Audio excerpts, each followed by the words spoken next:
Hi, Coach Kathleen. On this session of Mystic Mondays, I want to unravel a bit of the mystery around lactic acid. All right.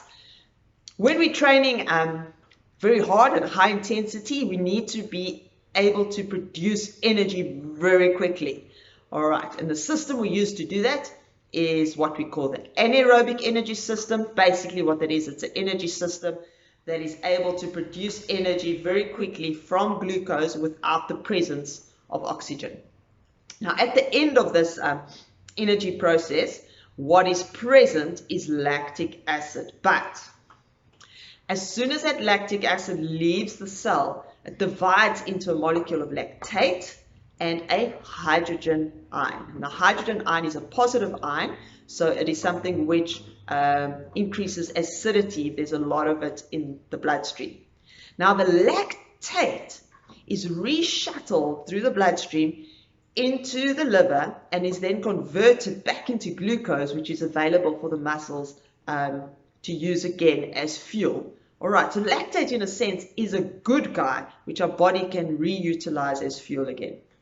The hydrogen plus ions are neutralized by negative ions, which are released in the bloodstream from the sodium bicarbonate stores in the body. All right, now if the level of these hydrogen plus ions and the rate at which they're being released into the bloodstream is quite low, then the body is very capable of neutralizing them, and it doesn't really create a problem. The body also very effectively is able to recycle the lactate, and that's a good thing. What happens is when these hydrogen ions are being produced at a very rapid rate in large numbers, that your body basically runs out of sodium bicarbonate stores and can no longer neutralize them, and the acidity just escalates within the body. And that escalating acidity is one, but not the only contributor to fatigue. All right. It contributes to the muscles just not being able to contract effectively anymore, and that's when you get that jelly leg feeling. All right. But although I must add, it's not the only contributor, there are other contributors as well. Okay, so there's never really ever lactic acid in your body. There's lactate, and there's hydrogen ions, and what we do as coaches through various types of interval training and tempo type training is to get the body to adapt in such a way that it becomes more effective at reshuttling this lactate, which is an amazing additional fuel source, and to get the body to adapt to increase sodium bicarbonate stores so that there's more available to neutralize these hydrogen ions. Okay. And that's it. All right, that's lactic acid. Well, lactate and hydrogen. Within 20 to 60 minutes post-exercise, your levels of lactate and hydrogen in your bloodstream are at pre-exercise levels. All right, so there's no need to flush out lactic acid through massage or magic potions. All right, just normal rest and recovery does the job. Is a cool down necessary? Does it make it more effective?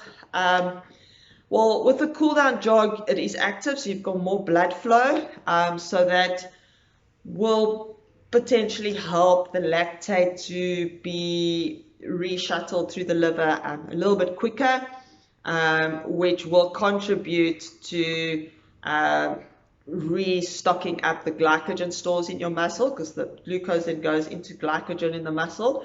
So in a sense, yeah, it does possibly make some contribution to recovery, but it's not critical. You're not flushing out lactic acid through doing a cool down, because there never was such a thing as lactic acid. The soreness you feel the day after training, hard training, is due to small micro tears in your muscles. It's muscle damage, and that muscle damage needs to be repaired.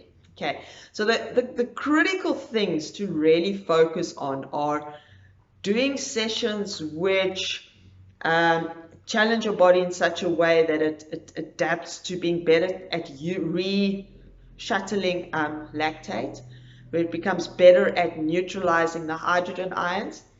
And then for recovery, your critical things still remain quickly as possible restocking your glycogen stores, because that is your fuel, your main fuel for your running. Also very important, you need a glycogen-rich environment to utilize protein to repair the muscle, okay, to get your body rehydrated as quickly as possible, and then to get adequate sleep. All right, because sleep is really when the majority of the restoration and repair process takes place in your body, both in the growth of the muscles as well as your neural system that gets to just rest, and your adrenal system that gets to recover. And that's something we often tend to neglect, is sleep. So before you grab for a so-called lactic acid potion, rather grab a banana and get some sleep. All right, is there a way to increase sodium bicarbonate to increase the buffering? So far, something has not been found that the blood stream can absorb that is effective in doing this, in addition to what's already stored in the body. So the best is to actually do the hard training, which causes your body to adapt to increase its own natural stores of sodium bicarbonate. All right, I hope this helps. Enjoy the rest of your Monday.